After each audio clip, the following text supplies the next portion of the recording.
a number of people who are wondering, can we really do this? Can we do what Bob's talking about? Or what Mikey's talking about, or Tommy's talking about? I mean, is it really possible to multiply your income, to start the business that you're dreaming about? Well, the answer is absolutely. I was talking to Sandy Gallagher, my business partner, about this, and she said she thought it was a shame that there were so many people with phenomenal potential that put themselves in a position where they couldn't move ahead without somebody else's permission, and their income is stuck where it is and they couldn't change it. You see, Sandy Gallagher, my business partner, and myself, we're both true entrepreneurs. We believe in being in charge of our own future, being in charge of our own income. We want to decide what we want to earn. We don't want to wait for somebody else to decide on that. And I was thinking in the middle of the night, I think probably the conversation I had had with Sandy kept playing on my mind. And I was half awake, and then I'd wake up, and I was going through this, and I thought I'd share with you the process that I went through to make the change. It's not an easy one. It's not an easy thing to change. So let's look here for a moment. We're talking here about the money frequency. Now, you could think that the money frequency is something that's hidden somewhere, and only the lucky people find it. And of course, that's not the case. Anyone can connect with the money frequency, and you do it inside yourself. As you alter your own consciousness, as you alter your own perception of life, as you alter the way you see things and take control, you can connect with the money frequency. When you do, it's like Napoleon Hill pointed out in his book. He said, when money starts coming, it'll come so fast and furious, you're going to wonder where it was hiding through all those lean years. And that is because you've connected with the laws of the universe. Now, when Ray gave me this book, and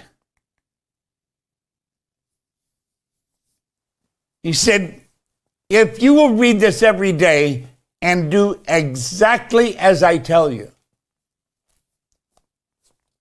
I had never done what anybody told me up to that point in my life. I was 26, and I was going to just do everything my way, but my way wasn't working. In fact, my way was not working at all. I was in bad shape. I was broke. I was unhappy. I was sick. I mean, I just couldn't make it happen. And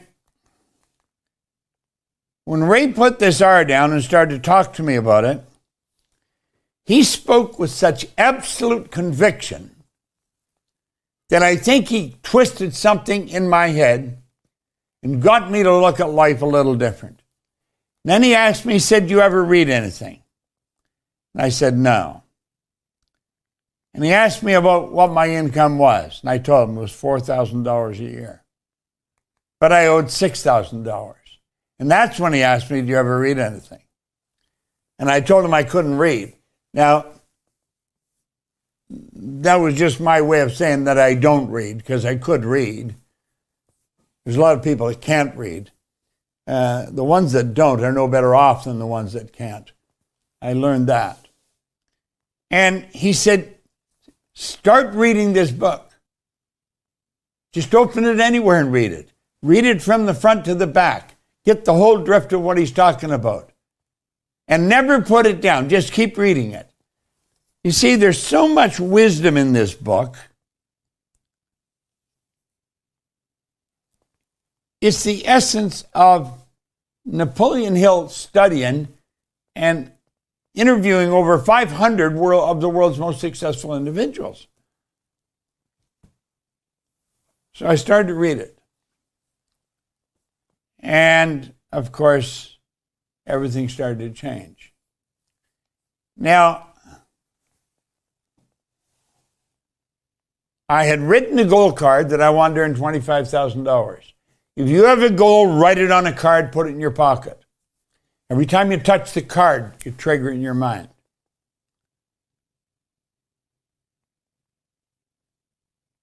I had no idea how I was going to make it. Do you know that that was the right thing to do, though? When you don't know how to make it, write it on a card. You have no idea how you're going to do it. I didn't.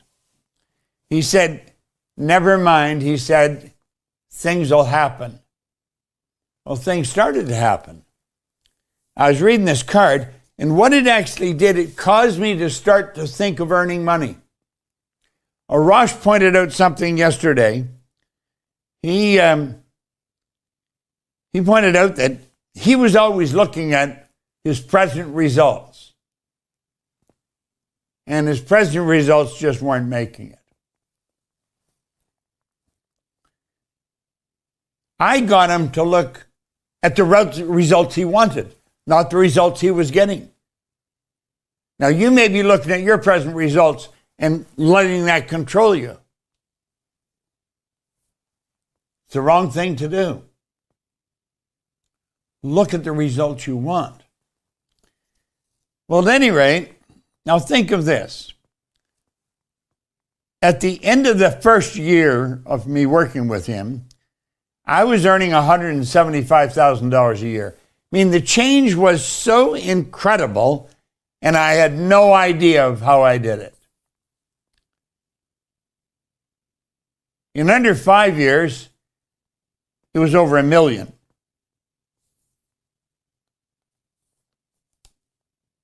We had offices in a number of different cities, and we opened one in England. And we did it in England because I always wanted to go and live in England. I don't know why, but I did live there for a year.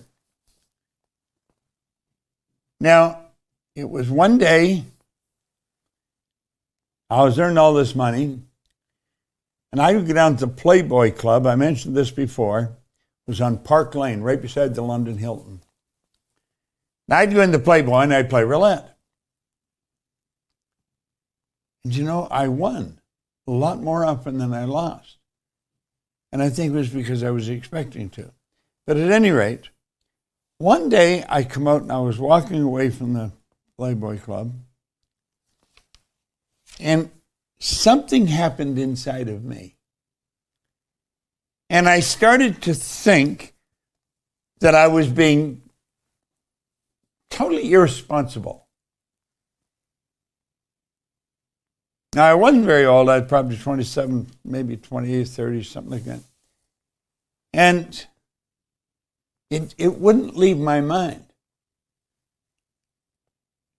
And then I started to think, how did I change? How did my life change so much? Because 4 or 5 years is a relatively short period of time when you're moving at a pretty fast clip. And I'm thinking, what happened? I know I'm not that smart. I didn't think I was very smart. But yet I had offices in Toronto, Montreal, Boston, Cleveland, Atlanta, and London. And I had money coming in from all these cities. And I couldn't figure it out. I made up my mind then that I was going to figure out what the hell happened to Bob. And because that's what I wanted to figure out, that's the answer I got. Now look here for a moment. I want you to listen really carefully to this.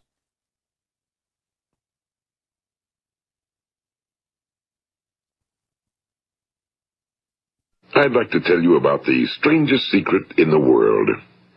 Some years ago, the late Nobel Prize-winning Dr. Albert Schweitzer was being interviewed in London, and a reporter asked him, "Doctor, what's wrong with men today?" And the great doctor was silent a moment, and then he said, "Men simply don't think." It's about this that I want to talk with you. We live today in a golden age. This is an era that man has looked forward to, dreamed of, and worked toward for thousands of years. But since it's here, we pretty well take it for granted. We in America are particularly fortunate to live in the richest land that ever existed on the face of the earth, a land of abundant opportunity for everyone. But do you know what happens? Well, let's take 100 men who start even at the age of 25. Do you have any idea what will happen to those men by the time they're 65? These 100 men who all start even at the age of 25 believe they're going to be successful. If you ask any one of these men if he wanted to be a success, he'd tell you he did. And you'd notice that he was eager toward life, that there was a certain sparkle to his eye, an erectness to his carriage, and life seemed like a pretty interesting adventure to him. But by the time they're 65, 1 will be rich. 4 will be financially independent. 5 will still be working. 54 will be broke. Now think a moment. Out of the 100, only 5 make the grade. Now why do so many fail? What has happened to the sparkle that was there when they were 25? What's become of the dreams, the hopes, the plans? And why is there such a large disparity between what these men intended to do and what they actually accomplished? When we say about 5% achieve success, we have to define success. And here's the best definition I've ever been able to find. Success is the progressive realization of a worthy ideal. Now that's something you want to burn into your mind. Success is the progressive realization of a worthy ideal. You could be a student in school with a C and D average, and you're working toward an A and B, and you're progressively moving in that direction. You're a successful person. You could be a person that has an estate of maybe 5 million, and you're working towards 10 million. And you're progressively moving in that direction. That's a successful person.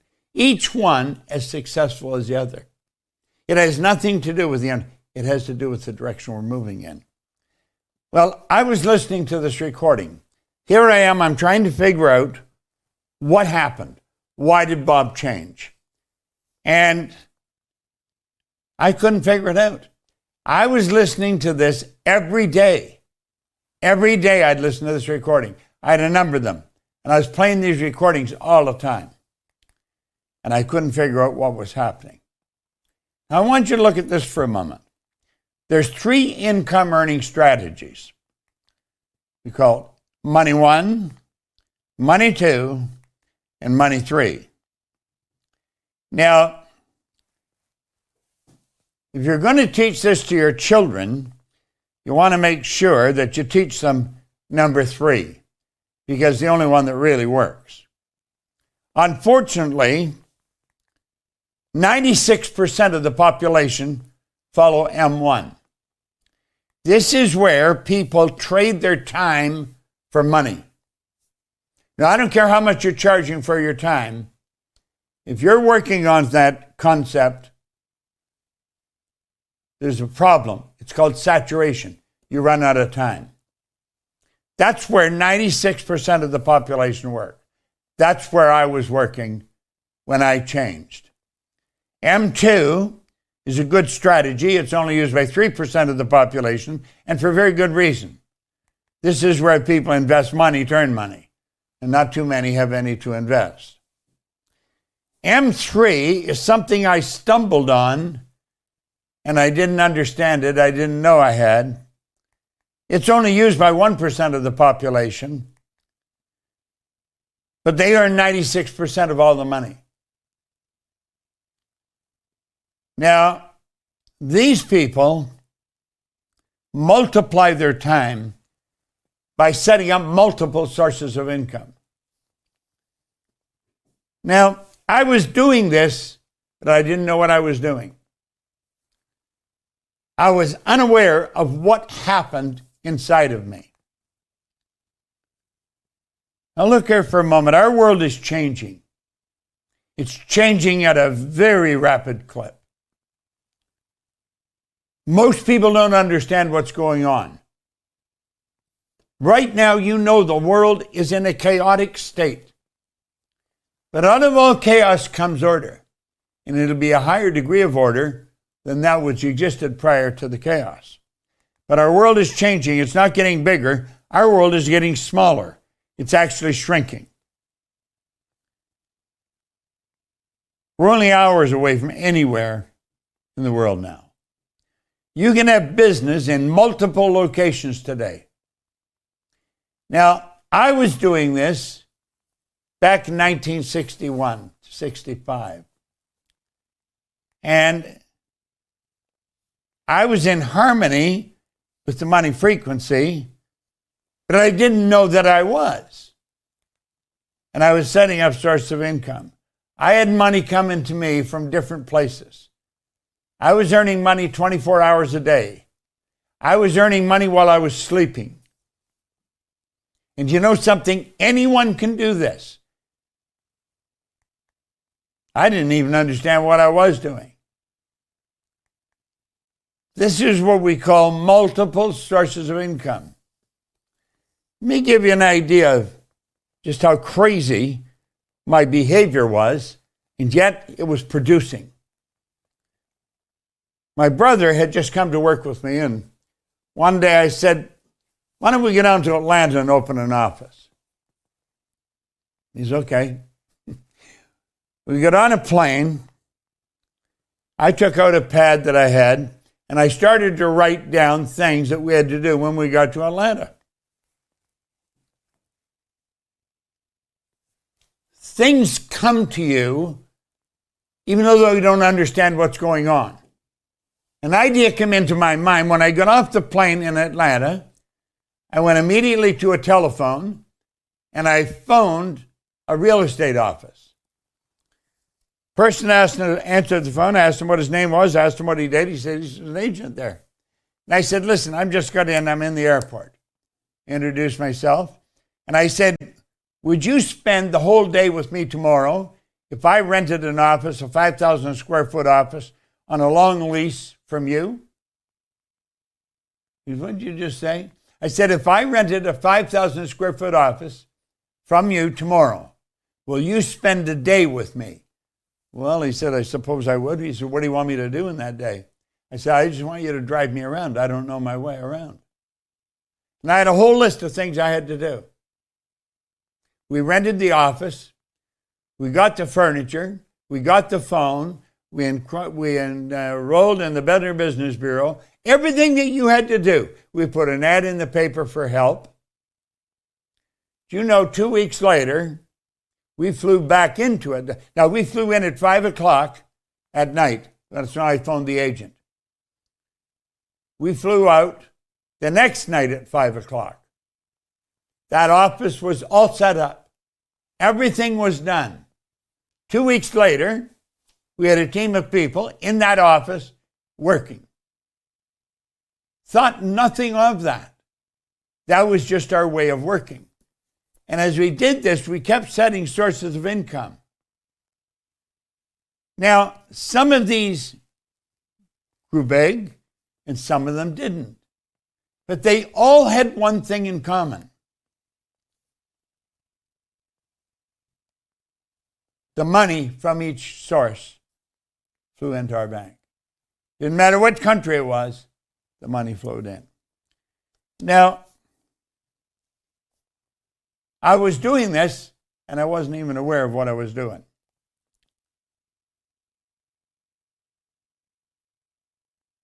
I should back up for a minute.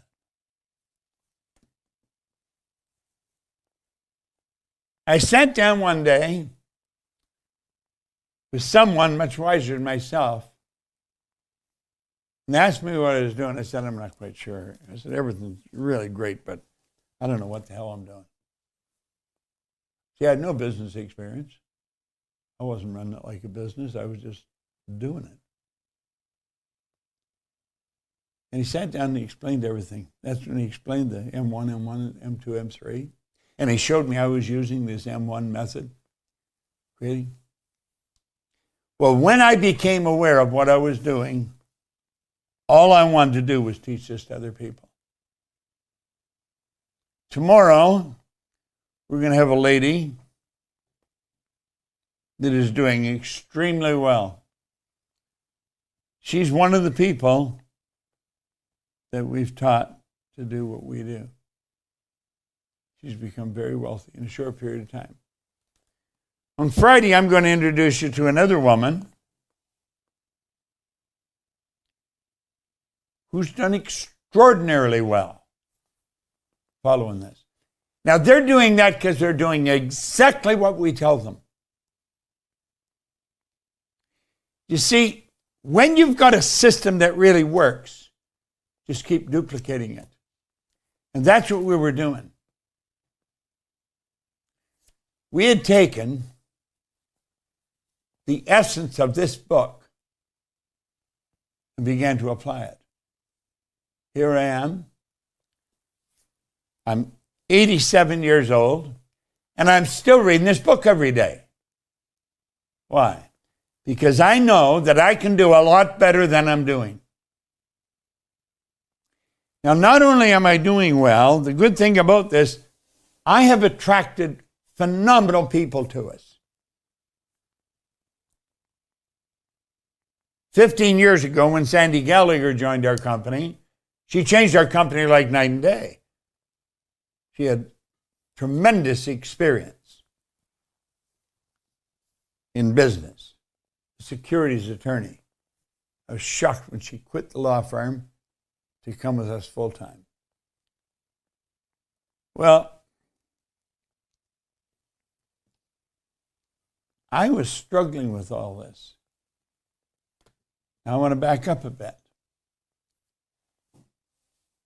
I want to explain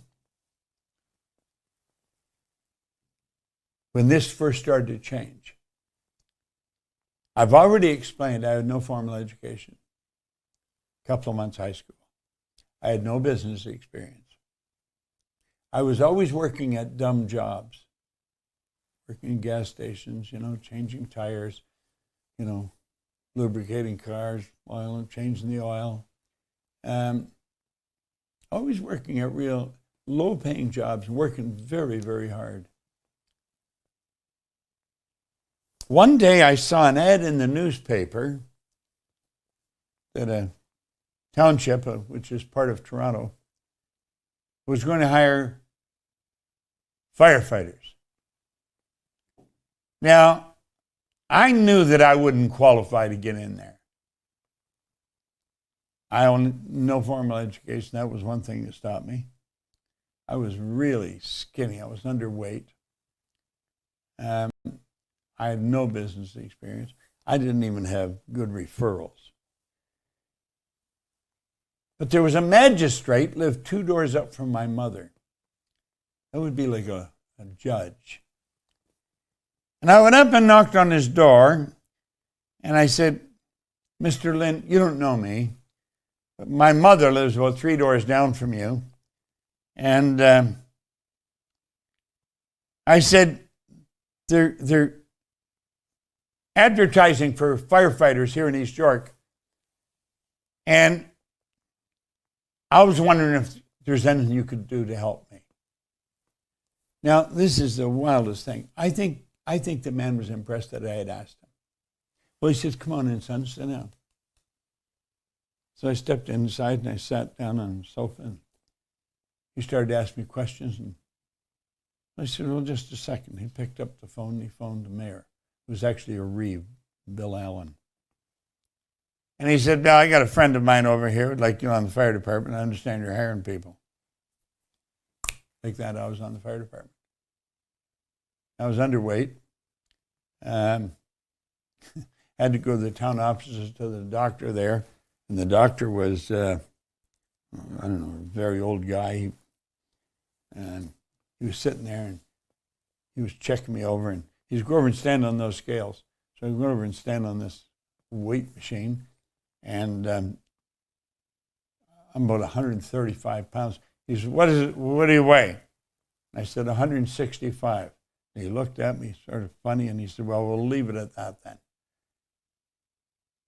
And here I was on the fire department. Now look, I was working 6 days a week in a gas station, 3 weeks out of the month. 1 week out of the month, I was working 7 days a week. And I was working hard for next to nothing. When I got on the fire department, I was working 7 days and 7 nights a month. When we were on the night shift, the first thing we would do is make our bed. We all had a bed. We'd draw our sheets and we'd make our bed. Then we'd go to the kitchen maybe and make a cup of coffee, make something to eat. Then we may go and sit and watch television for a while or go play cards and go play darts. And that's what we did. We very rarely had a fire. I was virtually retired. My income doubled when I went on that job. I was there for 4 or 5 years. No one ever quit that job, and they couldn't fire you. Here I was, I get into this book. I'm reading it in the fire hall, and people are laughing at me. Oh, Proctor's going to get rich, you know. Then I decided I was going to quit and clean floors.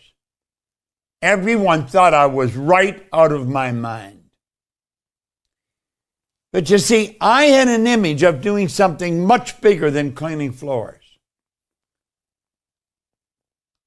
The image I had was where my business was a couple of years later. Here I was out washing these floors, collecting money each month. I was building a business. See, I had an image in my mind of building this company. Everybody thought I was crazy. I had quit this job. I thought, no, I'm going to have money coming in from all over the world. I was totally into what Hill was talking about. Now, my results would indicate that I wasn't studying anything because I only had a couple of offices. I had Canada Starch, that's a company, it was on Comstock Road.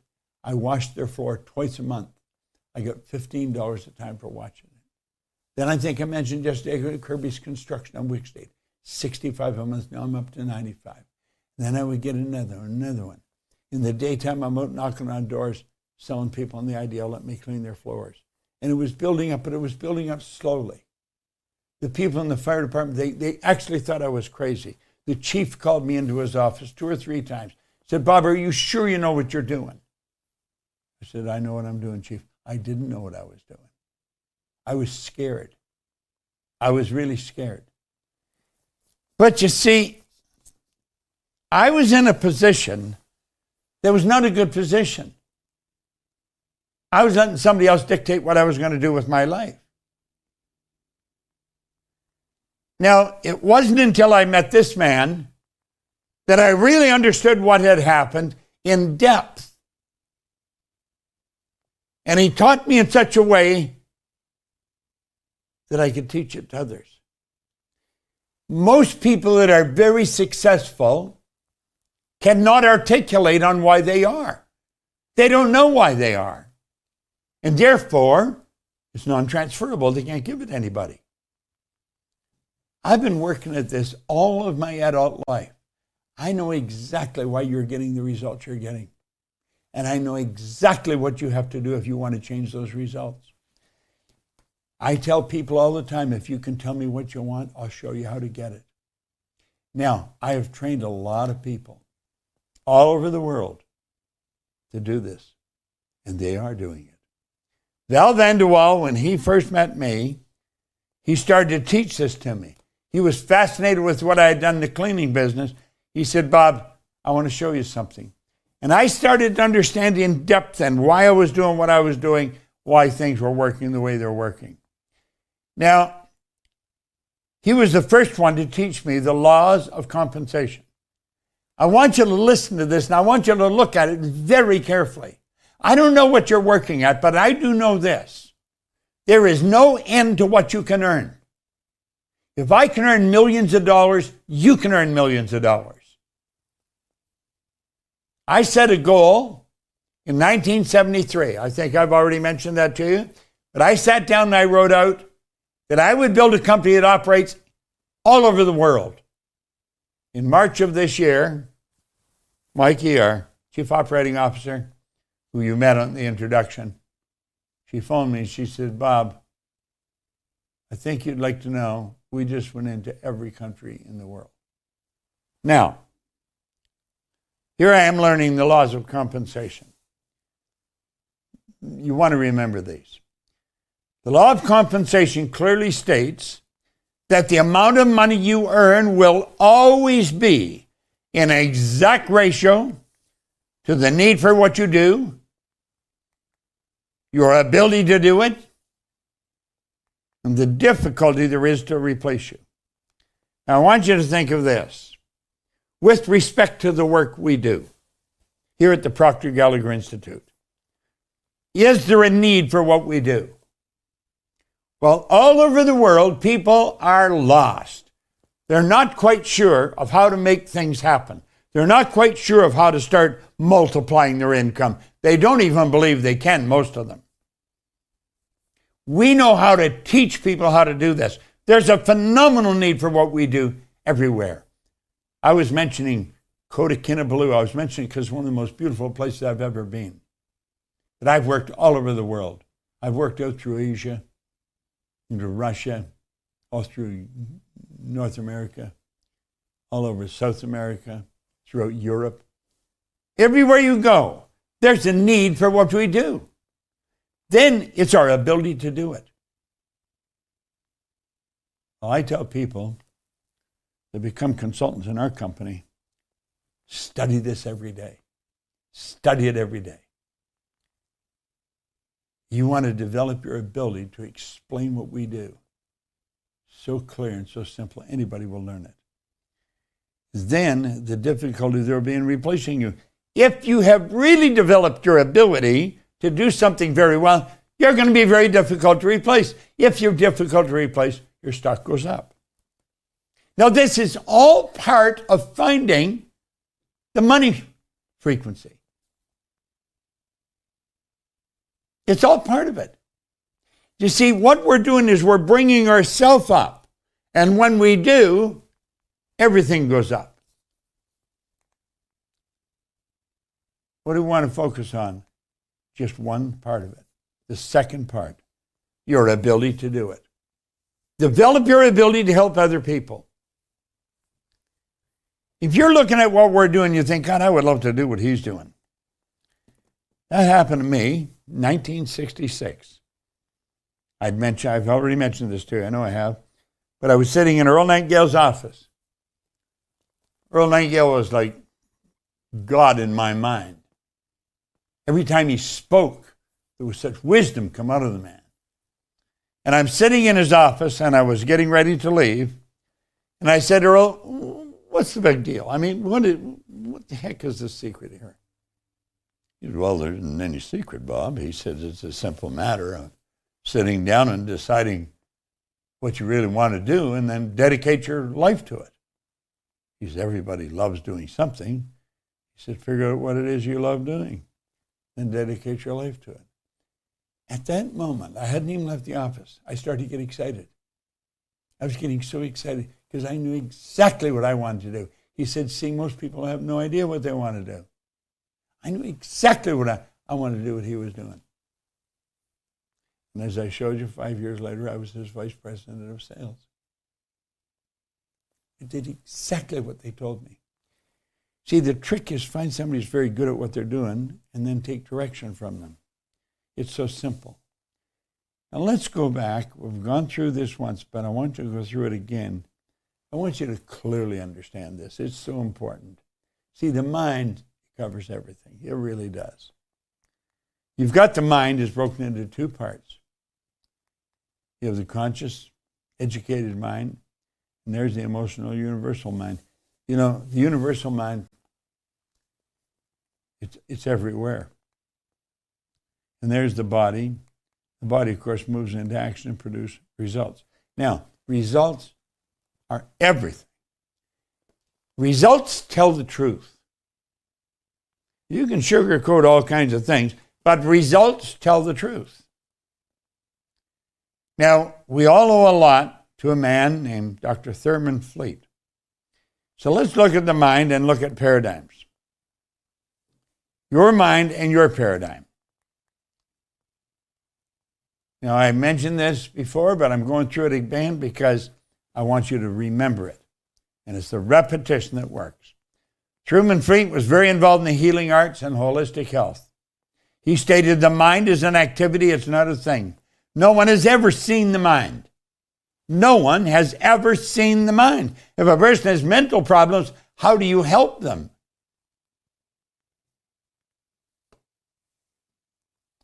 You know, there's a page in The Science of Getting Rich, a great book. It's on page number 7. It's chapter 7. And on the first page, it's on gratitude. He said the entire process of adjustment and atonement can be summed up in one word: gratitude. If a person's having mental problems, if they would sit down and look at all they have to be grateful for, if a person's unhappy, if they just sit down and look at what they're grateful for. Now, you cannot see your mind, but you can see the results of the mind. In order to gain clarity and eliminate confusion, he said he was going to create a picture of the mind, and he did. And then he gave it to us, conscious, subconscious, and body. Now, I've pointed out many times this is the most valuable idea I've ever learned. Now, you've only heard me go through this twice. I'm doing it twice. There's something very big in here most people miss. Your conscious, your subconscious, and your body. Your conscious mind is your thinking mind. It's your educated mind. It's where your intellect is. The subconscious is your emotional mind. And you want to remember that. The subconscious is where your intellect is.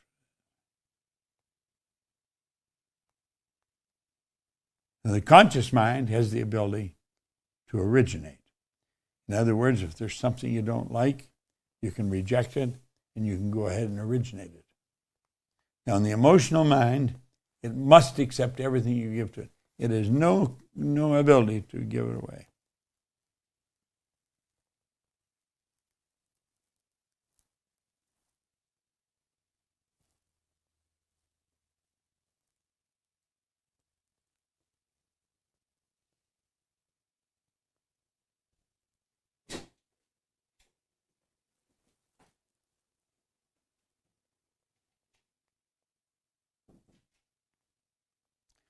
The subconscious mind must accept everything you give to it.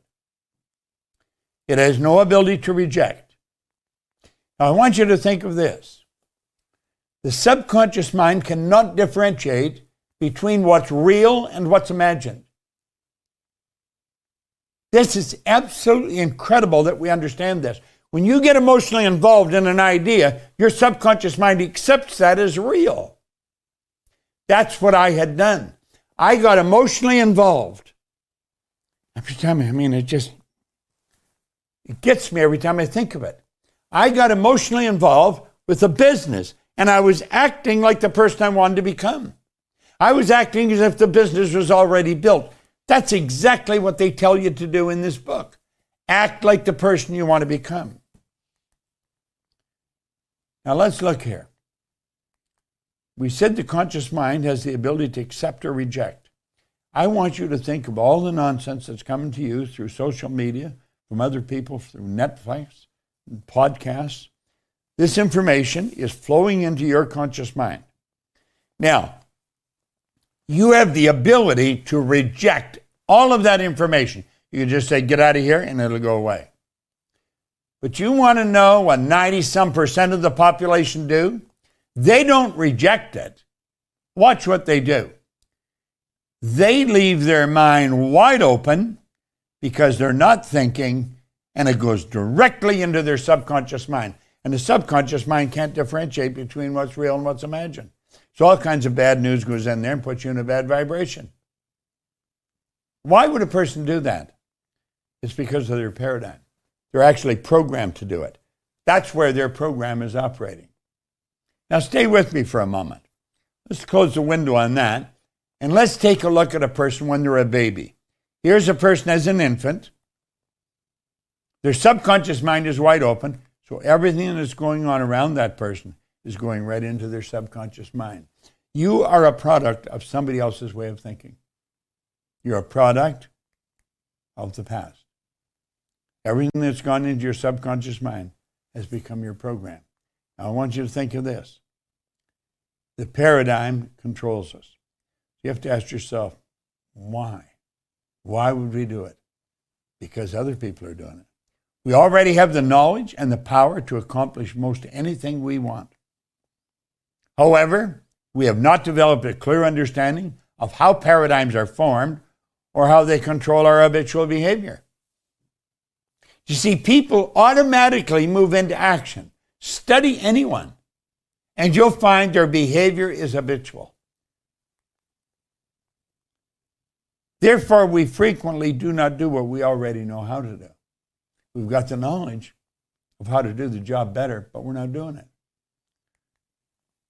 Superior knowledge, inferior results, and that causes confusion and frustration. Now think, a person's absolutely brilliant. They may come out with a master's in business administration, all kinds of different degrees. The results they're getting are terrible.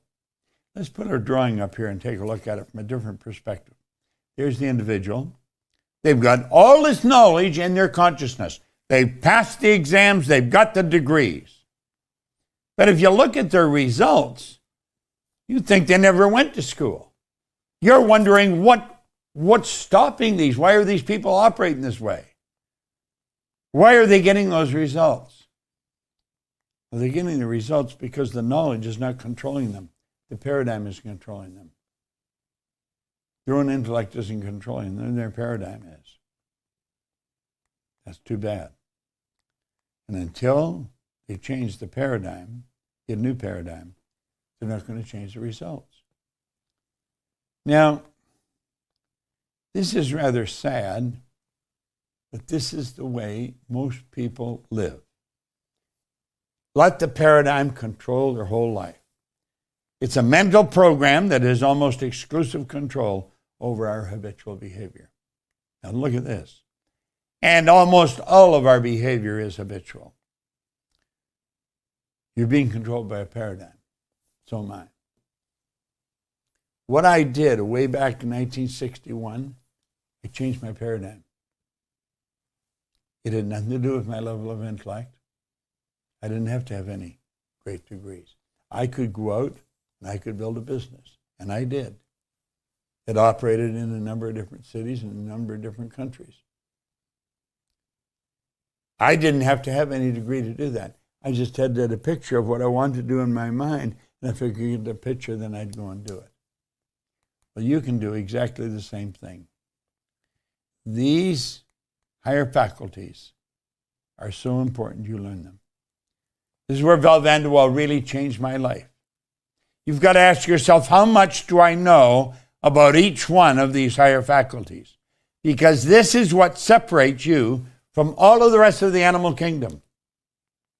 Do you know that all the little animals that are running around are completely at home in their environment?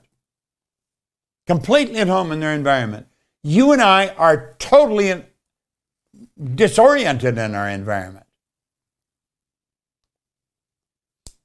Now think. That's because we've been given the ability to create our own environment. We're not doing it. We're not doing it. We're not developing these higher faculties. Now, that's rather sad. That's the way people live. They go by what they see, hear, smell, taste, and touch. They want to start using these higher faculties. It makes a lot of difference. Look here for a moment. There's the conscious mind. That's where our wants are. What do you really want? That is so important that you know exactly what you want. Then you want to take and impress your wants upon your subconscious mind. Your subconscious mind is universal intelligence. And when that want is impressed, upon universal intelligence, it turns into a desire. Desire is the effort of the unexpressed possibility within, seeking expression without through your action. When you want something, if you keep thinking, keep getting emotionally involved, it turns into a desire. That is what's going to move this body into action. And that's what's going to cause you to get whatever it is you want. Your body is the instrument of the mind. And you're quite capable of getting anything you want. Now, I was thinking earlier that I would maybe have about 5 minutes, maybe 1 or 2 questions that I'd field. We're going to have total Q&A on Friday. But we're getting into stuff here, and I was thinking just as I was doing this,